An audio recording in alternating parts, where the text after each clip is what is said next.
Yes, I'm...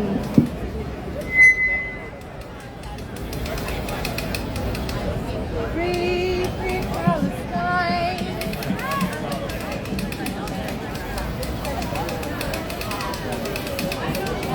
Thank you, everyone. If you can make your way through closer to the stage, we will be getting started. I'd like to take a moment to acknowledge the Wurundjeri people of the Kulin Nation on the land in which we meet today. I pay my respects to the elders past, present and emerging. We recognise the history of oppression, genocide and dispossession from their land, culture, heritage, waterways. We recognise the connection of two Indigenous populations in Palestine and here in this land, living under settler colonial rule, experiencing our own genocides. We have been protesting here.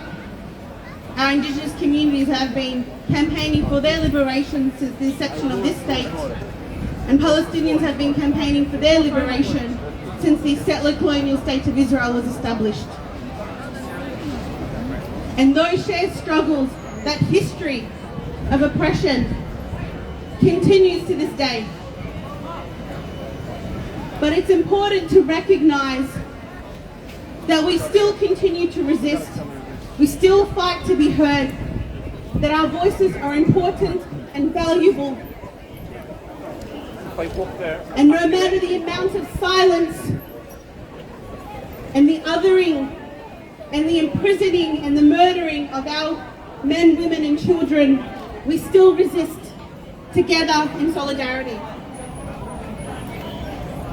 Today we come together in collaboration with the Healthcare Workers Union and Amnesty International to highlight the plight of healthcare workers and the crimes committed against them. We also platform our other Indigenous brothers and sisters in Papua New Guinea.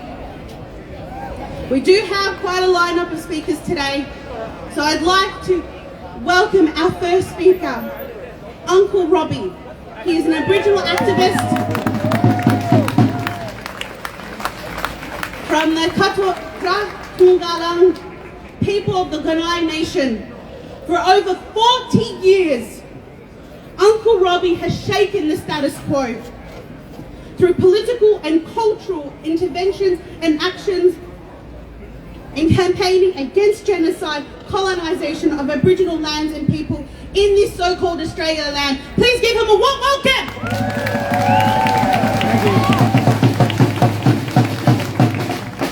Yeah, good afternoon everyone. It's great to see you still here after all this time. Just can't give up this fight. And yes, I was here back in 1971 or 2 for the same reason what was happening in Palestine. Why? Because it's nearly exactly the same issues affecting us as what's happening going on there. We've got an illegal occupation here, hello, and there's been genocidal oppression since day one. Krawatangalang, east of the Tangalang on the 90-mile beach, where we first seen Lieutenant James Cook.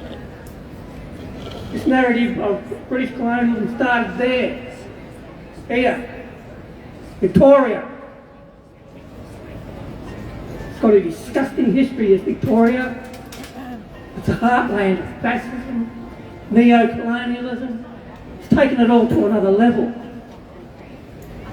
Australia basically was built on the back of a preemptive strike of weapons of mass destruction, namely smallpox, the most deadly biological germ warfare you can imagine. It was unleashed on Aboriginal people. Intentional genocide. Right? That's how this occupation began. It's a legal occupation. Never got consent, despite being told to get consent. Lieutenant Cook was the instructions from the Crown. Never happened. Said it was empty. There were some people there, but they were hardly human enough to have rights. So this is why you're all here today. This is what gives life to places like Israel, Nazis, and other places around the world. This is the heartland here. It's a safe haven for war criminals, fascists, taking it all to another level. People don't realise the gravity of crime scene in Australia, particularly Victoria, because the first ones to constitute on the basis of empty land. Here, this is where the original constitution comes from. You know, Australia's like a Nazi wet dream. Been saying that for a while. It's what it is to me. Like I said, there's no treaties, no consent, and obviously no jurisdiction. How do you get jurisdiction out of acts of genocide? Australia, you're a joke. Everyone here is living on the proceeds of crime. And if you notice, we're doing hard time. En masse in our own country. How's that work out? This is our land. How come we're filling your stinking jails? That's where you've got to stop your genocide in your own backyard. This is a big global network. Right? We can do something about it here. And just happen to have a court case coming up on the 10th of December, Human Rights Day. I think it's about 76 years later, since 1948 or something like that. I don't know what those figures are, but that's how long it's been. Since that Genocide Convention was first ratified in Australia, but never legislated for, they said. I was told by the High Court that genocide's not a crime back in 1997. But now, Australia signed on to the International Criminal Court. They're bound by these laws. You just can't go around advocating genocide anymore. You can't be inciting it. So you're bound by this international law now. So there you go, Oz. We have a court case on the 10th of December with a guy called Mark Redjeb, an advisor to the Netanyahu war cabinet. He's the one that's brought up the idea of starving them. It's become a reality now. So that's the case we've got with him. And what's good about it, it's probably the first time we've had a chance to engage that act here. That's where's the difference now. So keep that in mind, everyone. That's about 9 days away now. Probably the first case we've ever done on genocide in this country. It may make a difference. You're all welcome to be a part of that. Because we're going to open it up. Every black nation across this continent's got a claim of genocide. And we're not going away. We want our human rights, our most basic and fundamental human rights, recognised today. Not when these fascists think they're ready for it. But now, we want it now. Forget about white man's law making law for our people. That's over. It's time to acknowledge our law, the law of this land. And they'll always remain stray aliens, trespassers, invaders, lawless and mindless. Anyway, don't give up this fight. We can't afford to.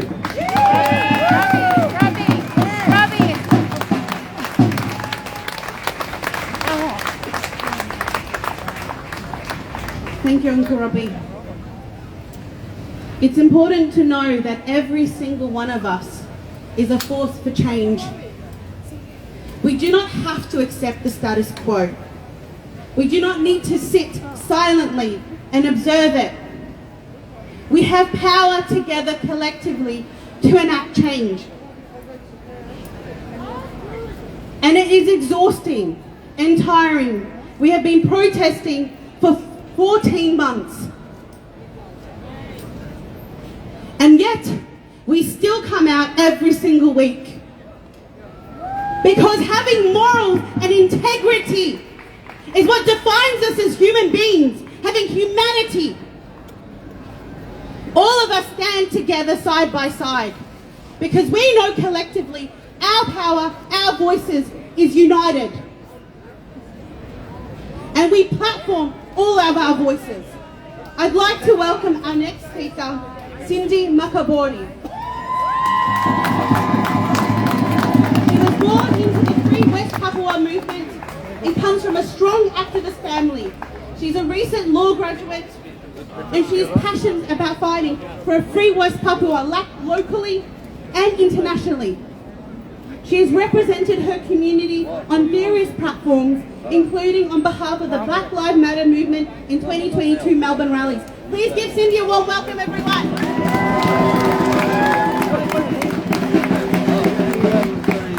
Thank you so much, everyone, and thank you for Free Palestine Melbourne for having West Papua's voice centered and amplified today. First and foremost, I would like to acknowledge the traditional custodians of the lands on which we are all gathered and having this event on, the Wurundjeri people and the Woiwurrung people of the Kulin Nations. And I pay my respects to their elders, past, present and emerging, and also extend that respect to any First Nations people here today, Uncle Robbie Thorpe and others. And as a West Papuan, I would like to say that as we fight for the liberation of our land on this continent, that's the banned West Papua flag. We can't raise that flag in our homeland. West Papua! Free West Papua! Free West Papua!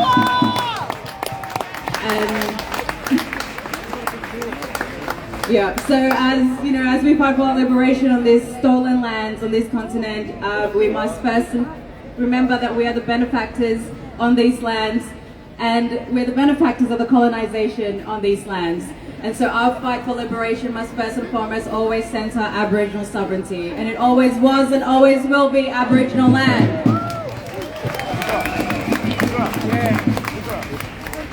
Tabea Mupa to all friends, allies. It's been the 60th week and we continuously gather in the spirit of resistance, in the memory of countless lives that have fought and continue to fight against the suffocating grip of colonialism and imperialism. And as we stand together, let us remember that we are not just reflecting on one struggle. When we chant in our thousands, in our millions, we are all Palestinians.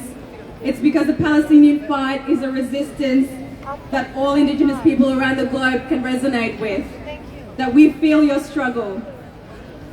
And we are honoring the fight of the Indigenous peoples of West Papua, the cry for freedom of Palestine, and the unbroken spirit of our Aboriginal and Torres Strait Islanders brothers and sisters here in so-called Australia, and all those who refuse to bow to the tyranny and violence of colonial force.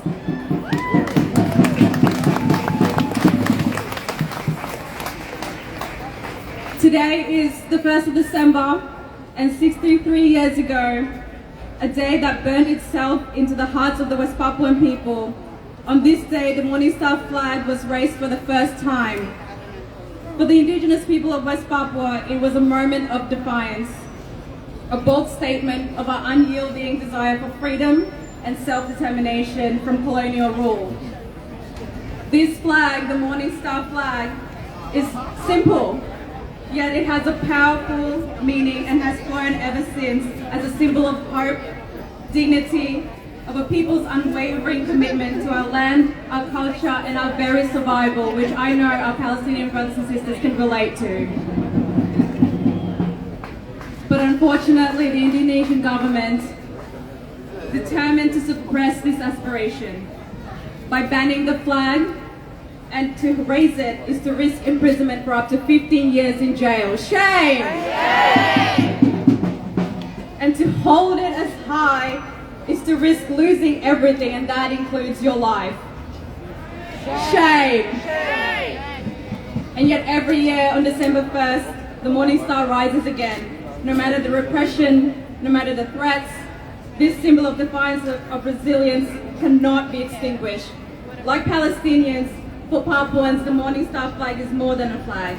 It is our people, it is our pulse, it is our breath, our unbreakable will to be free.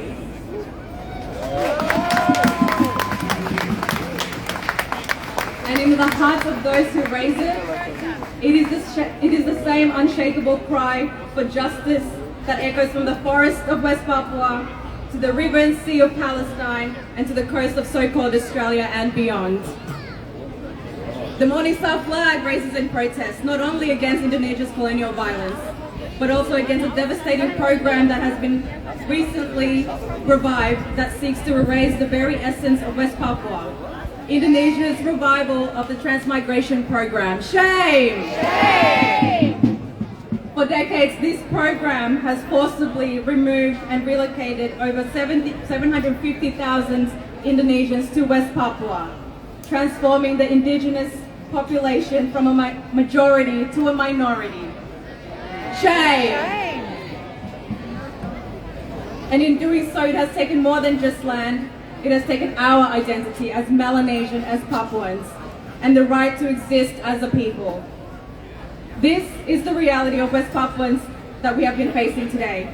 We are outnumbered, our lands are being seized for profit, our communities are under siege, and as they march in protest on November 15 recently, from Jayapura to Timika to the Indonesian city of Makassar, they are marching not just for their land, but for their fight for survival as a people. And they are marching for the Morning Star, for the freedom it represents, and for a future where they can live in dignity, free from the chains of colonial occupation. But the tragedy of West Papua is not just an isolated one. It is part of a larger global struggle that unites us all in. In so-called Australia, we've heard Aboriginal Senator Lydia Thorpe stood boldly in defiance of the colonial monarchy, challenging the very legitimacy of a system that was built on stolen land.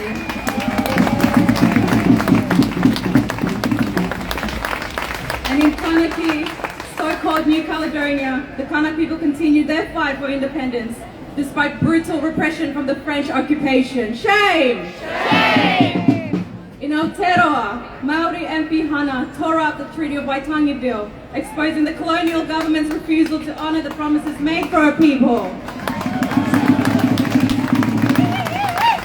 And most painfully, we witnessed the ongoing genocide in Palestine, where our Palestinian brothers and sisters have suffered under Israeli settler colonialism for decades, experiencing the same brutality, the same displacement, the same erasure of their identity that West Papuans endure.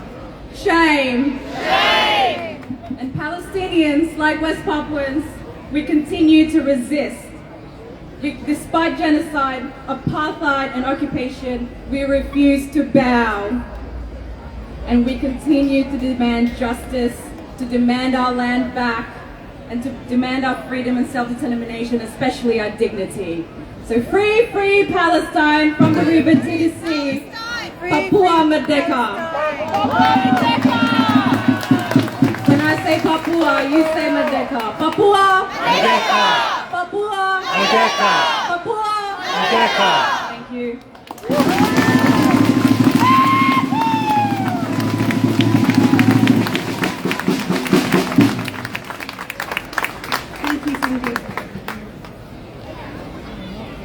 Before I call our next speaker, because we do have quite a lineup of great speakers today, but I want us to take a moment to recognise the sacrifice and the tireless work our healthcare workers here in Australia, Indigenous land, within Palestine, in Gaza, and in the West Bank, and under apartheid rule in Israel, are facing right now.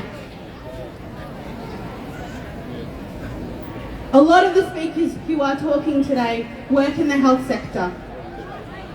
I myself work in the health sector. Yay! And our mission is to support communities. It is to preserve life. It is to save life. And what we see in Gaza, in all its brutality, is a level of violence that targets and creates martyrs of healthcare workers, of doctors, of nurses, of ambulance workers, those people whose lives are there to save life. They are a target. Israel has a long history of targeting healthcare workers and hospitals. It is not the first time. This genocide has only amplified their continued and sustained violence against every mean of life and ability to save life. The Israeli state's policy, it is a policy to target healthcare workers, to torture them, to kidnap them. And the stories we hear from them coming out of Israeli gulags, that they are tortured, they are raped, collected punishments, beaten, starved. These are the horrors they face, they know they face every single day when they go out to save lives. Lives without anesthesia, without equipment, without medicine. And they know they are a target, and so is their families. Everyone is a target.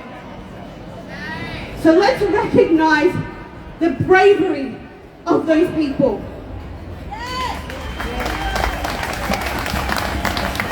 Our next speaker, and the reason I say this is because our next speaker is Ula Al-Adasi. She is a Palestinian from Gaza who lived and worked in Gaza. She is currently working here in Melbourne as a medical scientist, ophthalmologist and cytology specialising in cervical cancer. She has been on the committee for the Palestine Community Association of Victoria since 2011. She's a representative of PAMSA, and the work that she has done tirelessly to not only highlight the Palestinian struggle, but to also try and save Palestinian lives. Please give her a warm welcome. Thank you.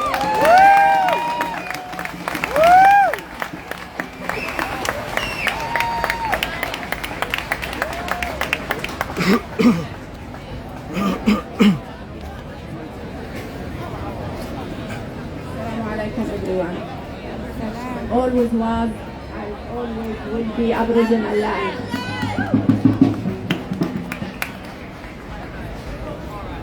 After a long time of witnessing this genocide and atrocious crimes happening in my country, my homeland, to my family, to my people, to my colleagues, after all this time with no end in sight, I feel an overwhelming and anger over what is happening there. What hurts me the most is that I cannot do anything to help. We spoke up, we raised our voice. We did everything we could. We fought from here with all possible means, but none of that stopped the genocide and destruction happening there. But doesn't matter. We will keep fighting till the last breath.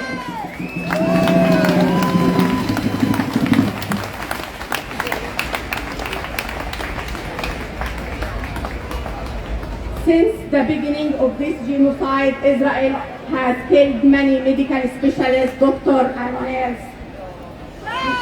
Shame. Shame. We have lost so many and continue to lose more. The last was yesterday. The doctor supervisor of intensive care, Ahmed Al-Kahlout, who was worked at Kamal Udwan Hospital, was killed by recognized missiles. Throughout human history and the history of nations, medical teams, hospitals and healthcare providers have never been subject to this genocide, extermination, killing and destruction like this. They have always been considered a red line. But today, this murder, this criminal has crossed every humanitarian boundary and violated all international laws. Shame. Be it. I am one of them and they are a part of me. All I can do is just listen to them soft from afar. Despite everything, these people remain steadfast. They continue to hold on, loving life and resistant for the sake for their homeland. A shining example of resistance and determination is Dr. Hussam Abu Safiya, the director of Kamal Udwan Hospital. He didn't abandon his principles or values. He stayed at his post, refusing to leave his country or the hospital.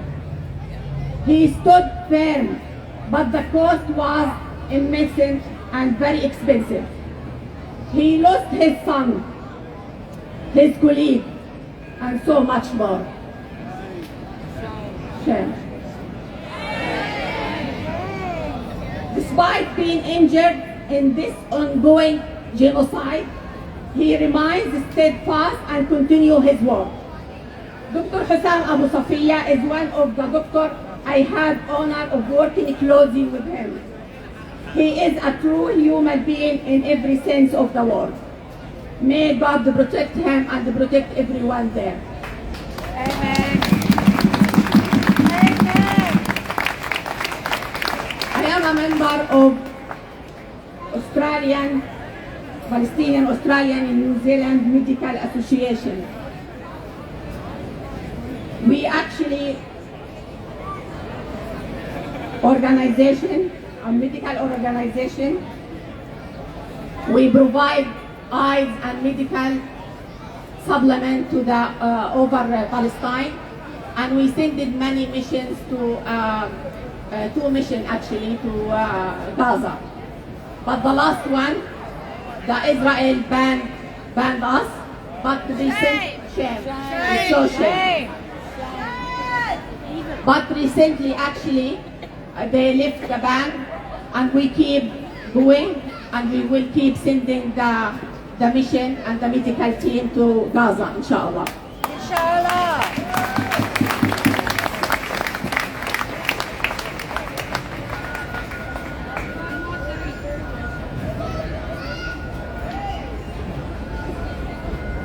We are not a target. We are not a target. Most definitely not. We should, ask and call the government, the Australian government, to protect the health worker there and everyone. We are not a target. Not a target. Free Palestine. Free Palestine. From the river to the sea, Palestine will be free. Thank you, everyone.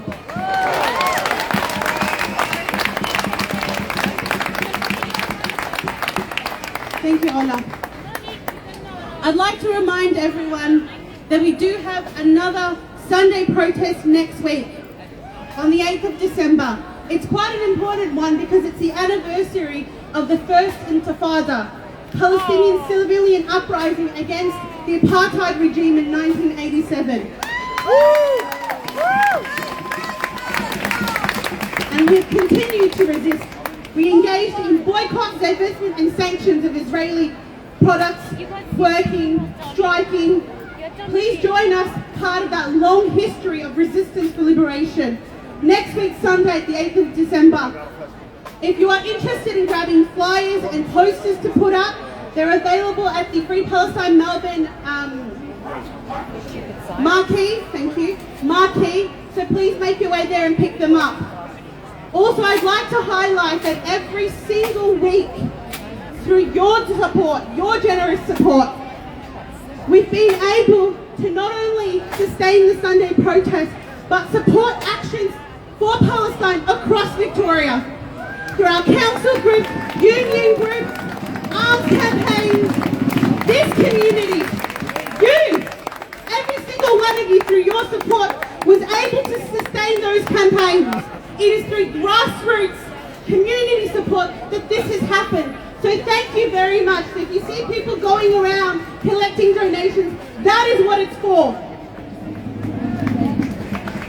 I'd also like to say a huge thank you to the marshals who have come out every single week. If you are interested in helping out in marshalling, volunteers are needed. They are at the front of the protest, at the front end of the protest.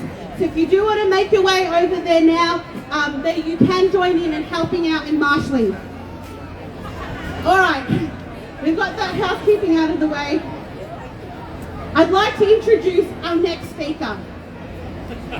Dr. Margaret Beavis is a former GP who teaches medicine at Melbourne University. And we all know how complicit Melbourne Uni is. She is the Vice President of the Medical Association for Prevention of War, an organisation of health professionals that have been providing peace for over 40 years. Please give Margaret a warm welcome, everyone.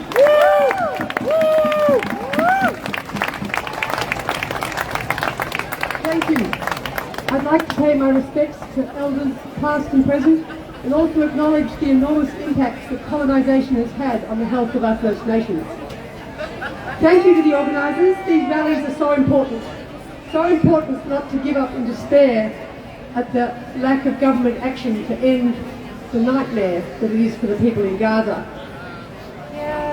What we're seeing in Gaza goes far beyond what we usually see in times of war.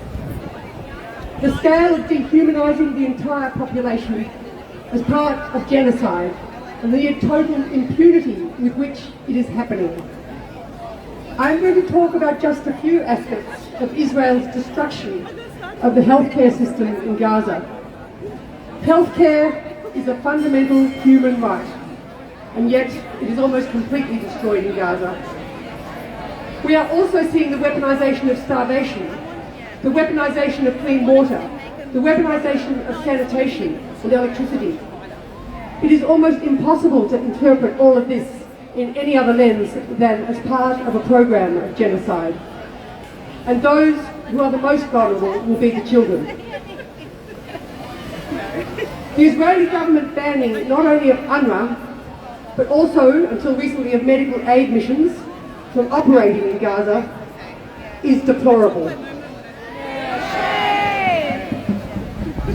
Since the Rafah crossing on May 7th, fewer than 250 patients have been allowed to seek help outside Gaza. There are 25,000 people in need of help medically that need to travel outside Gaza, and yet they are not allowed to travel. Shame! As a GP, I'm here today to stand in solidarity with Gaza's healthcare workers.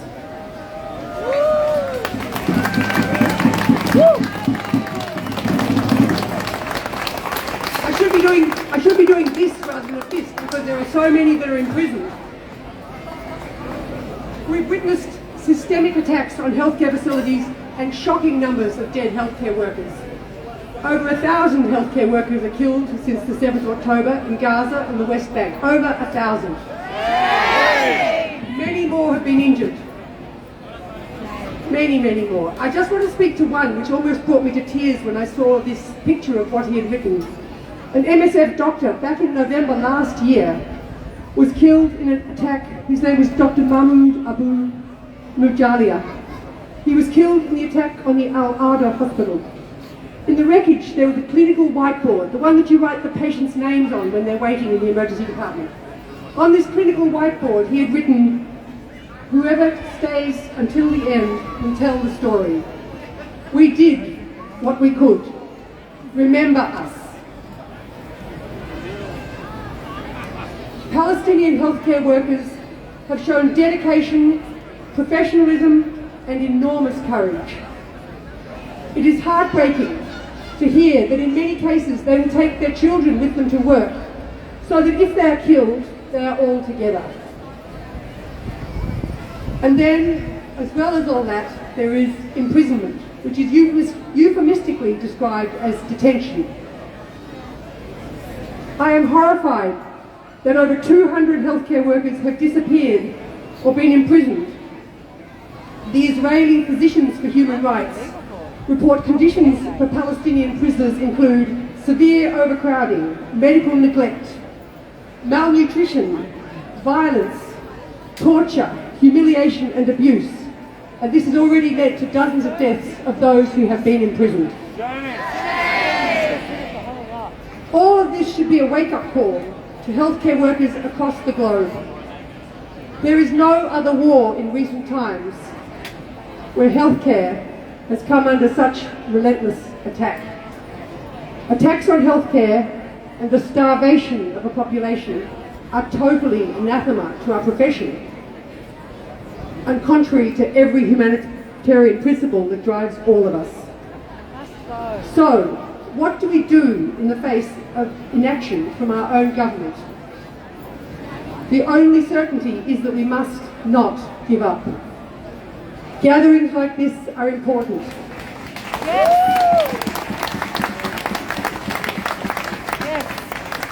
We call for the immediate release of healthcare workers, of aid workers, of journalists and so many others.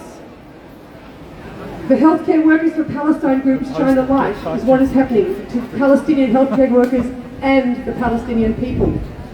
It shows what can happen to healthcare everywhere when it is destroyed with impunity. The BDS, the Boycotts, Divestment and Sanctions movement, is playing an important role.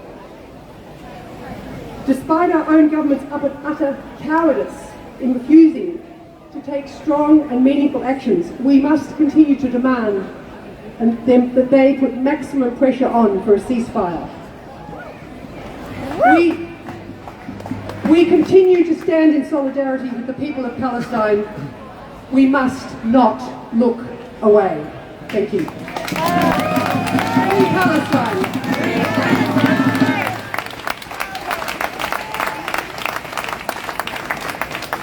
Free, free Palestine! Free, free Palestine! Free, free Palestine! Free, free Gaza! Free, free Gaza! Free, free West Bank! Free, free West Bank! Free, free Palestine! Free, free Palestine! Our next speaker is Janet Munro. Jenny Munro, sorry guys. Jenny Munro. Now, for those of you in the Indigenous rights movement, that name should mean something. She is a proud Wiradjuri woman from Arambi Reserve who has fought tirelessly for her people and their quest for social justice and land rights. Please give her a warm welcome, everyone.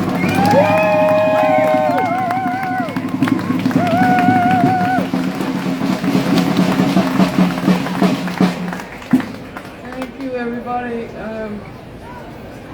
I thought I was leaving town and came to get cigarettes, and here I am. Look, this is a very important issue with people right around the world.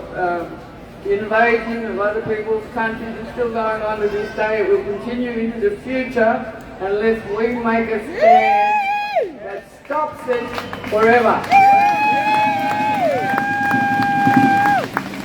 I want to tell you just a little story, some history that is mine, but it's a part of the story of this country. It's very sad. I have an elder from my people. He was 120 when he died. He was killed on the river in my country, about 15, 20 miles from where I grew up. They beheaded him. They sent his remains here to Sydney. They were then sent to Germany, where they were displayed over there as an example of racial inferiority. His head, not his body. They returned him probably about 15 years ago. We are still fighting politically to get his remains back home on country to give him peace at last. We don't know where his body is. We know the general area it happened. We know it's on the river because our people love our water. It's magic. And water is magic right around the world. Isn't it? It is our our survival, it is our continuation, it is our cultural ownership. I come from a river, it's been part of my people's knowledge for as long as we've existed. And science still doesn't know how long it's been. We have been here for so long, we say we've been here since the first sunrise. And we will be here to the last. We fought invasion, we fought genocide. Today we have to again fight the battle of the benign language of the Western world, who calls these invading, murdering, massacring countries benign states. None of it is benign. It is all done with a specific malicious intent to get rid of people who own things so that ownership can be disputed and false ownership arises. It's happened on our country with people who don't own land claiming it. It happens all around the world with people who don't own land claiming it. It creates wars. The Western world in particular are responsible for this present situation in Gaza. America, Britain, all of those Western states sat down and worked out a deal many years ago. Remember that. Never, ever, ever, ever forget who compromised the principles. They are the ones who compromised us many times, many years ago. They will continue to compromise while we vote in dickheads like Pauline. Tell them what. And let her sit in our parliament with her racist rubbish, diarrhea of the mouth is what I call it. She's a racist. She's a redneck bitch.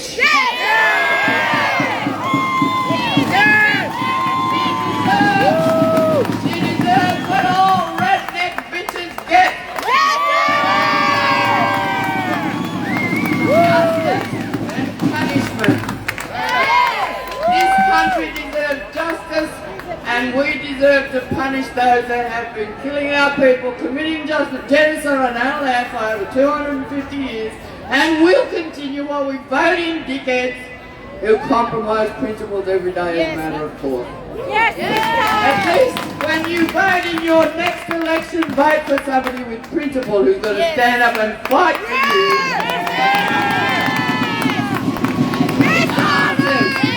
Which is what they do. Lick shit for a living.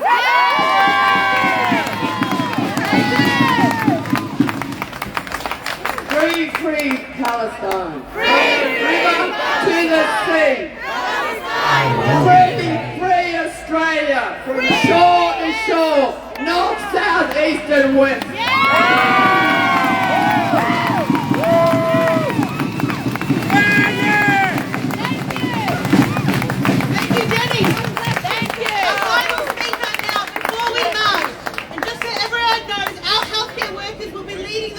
Protests, because we're here to commemorate their sacrifice. Please welcome Aviva Tuffield. She's a publisher of one of the organisers of Summer Reading for MP's campaign and a healthcare worker. Please give her a warm welcome.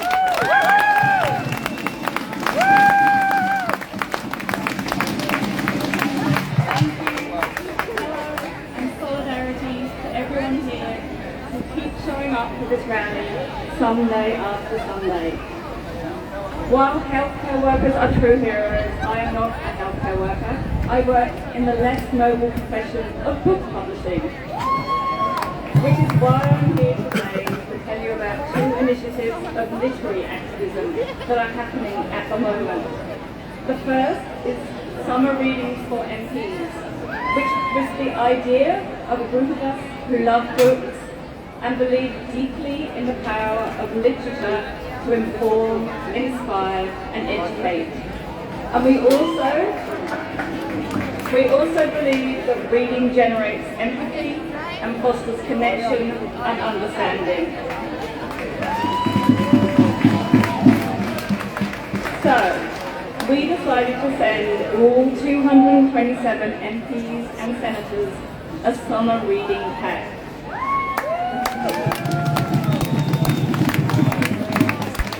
That included all 5 books on Palestine and Israel. To finance the campaign, we approached many of Australia's best-known authors who stepped up to help, including Tim Winton, Michelle de Kreuzer, Pip Williams, Tony Birch, and Charlotte Wood.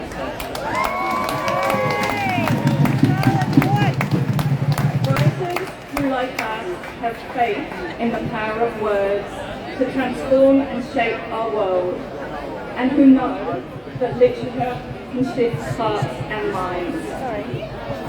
The 5 books we delivered to every single MP and Senator at Parliament House last week in Canberra included the exceptional, award-winning history, The 100 Years' War on Palestine, by acclaimed Palestinian-American scholar Rashid Khalidi. The very book that President Joe Biden was spotted carrying out of a bookshop in the US just yesterday. A book he desperately needed to read before the past 14 months. Yes. In fact, before the whole 4 years of his presidency.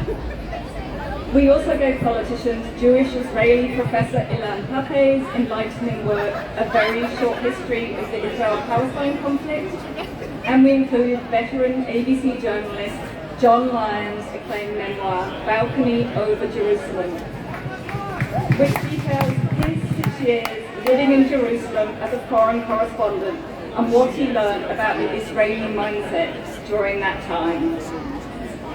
The full list of 5 books is on this flyer, which you can find on the Library Staff for Palestine stall, up that way on the right, and they are totaled Legends 2.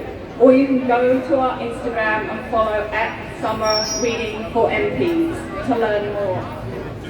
And what we are calling on you to do over summer, apart from read these 5 brilliant books, if you haven't already, is to phone or email your MP and ask them if they started reading the books yet, and what they're learning about the history and current situation in Palestine.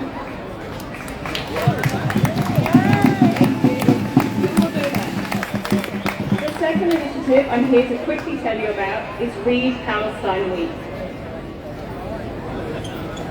which is happening right now until the 5th of December. It's a brilliant global campaign organised by Publishers for Palestine.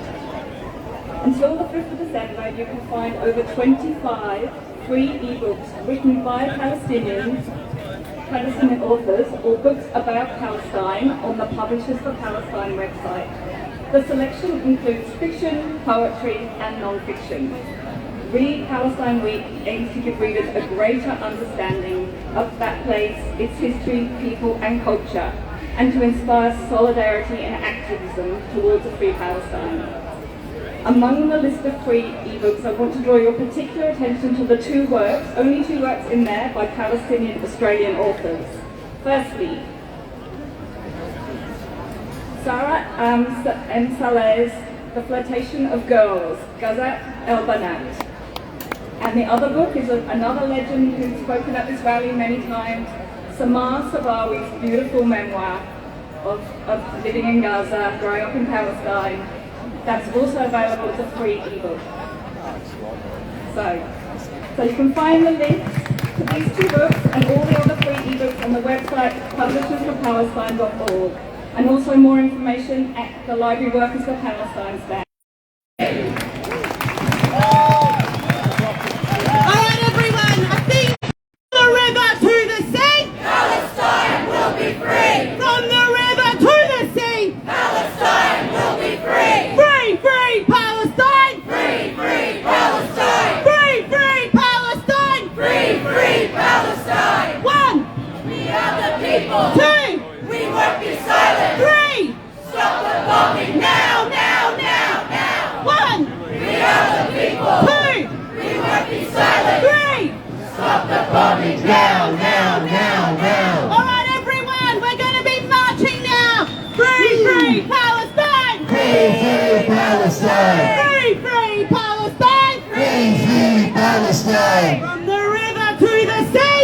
Palestine is almost free. From the river to the sea. Palestine is almost free. From the sea to the river. Palestine will live forever. From the sea to the river. Palestine will live forever. Palestine will live forever. Palestine will live forever. Palestine will live forever. Palestine will live forever. All right, everyone, let's go. Let's go.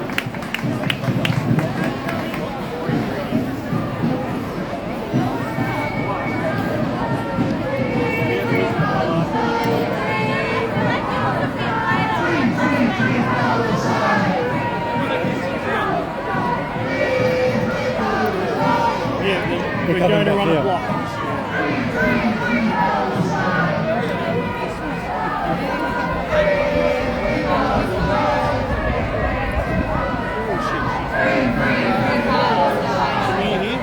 No, she's looking after her boyfriend who came off his bike, snapped his collarbone in half, and is in a hell of a lot of pain. Bicycle? Yeah.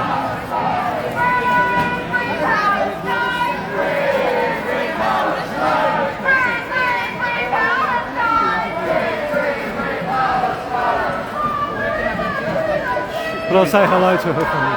Huh? I'll say hello to her from you. Yeah, I was going to say that. Please say hello and wish her boyfriend or get her to wish her boyfriend all the best or whatever the expression is. Yes, condolence. Speedy recovery.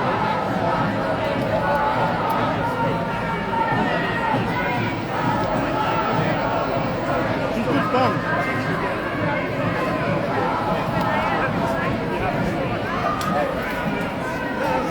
Alright, let's go.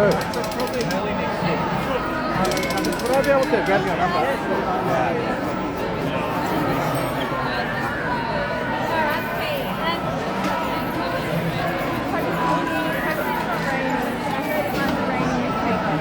Nah, it'll be fine. It'll be fine. Yeah.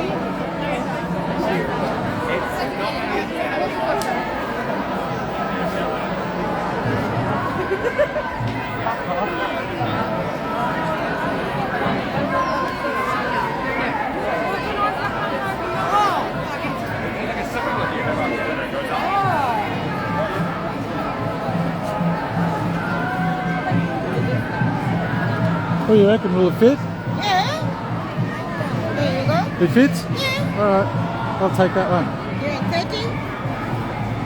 Do you want cash or you want to pay by... I've only got a card, sorry. Yeah. Nice. Have you got... Oh, okay, I can do it like that. Oh, that's going to be tricky.